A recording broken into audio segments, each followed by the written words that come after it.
खरं म्हणजे भारतीय जनता पक्षाचं असं झालेलं आहे, मी अनेक ठिकाणी सांगितलं, पूर्वी अटल बिहारी वाजपेयींना एकदा सगळ्यात मोठा पक्ष म्हणून त्यांचा भारतीय जनता पक्ष 161 जागा लोकसभेला त्यांच्या निवडून आल्या.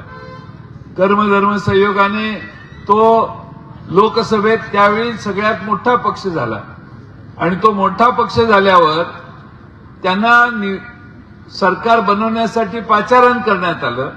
राष्ट्रपतींनी त्यांना 13 दिवसाची मुदत दिली. 13 दिवसाच्या काळात त्यांच्यावर टीका झाली की अटल बिहारी वाजपेयी वेगळ्या पक्षांना आता पटवापटवी करून आपलं सरकार वाचवतंय.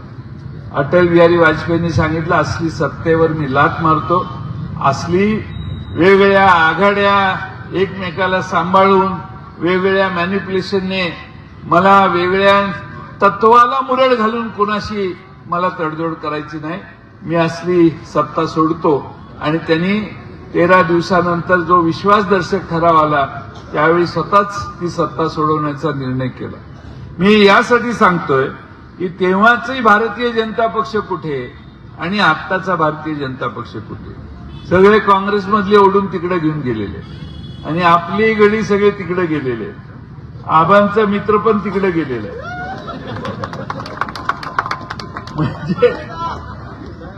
म्हणजे काँग्रेसने आयुष्यात सगळं दिलं आणि तुम्ही काँग्रेस सोडता.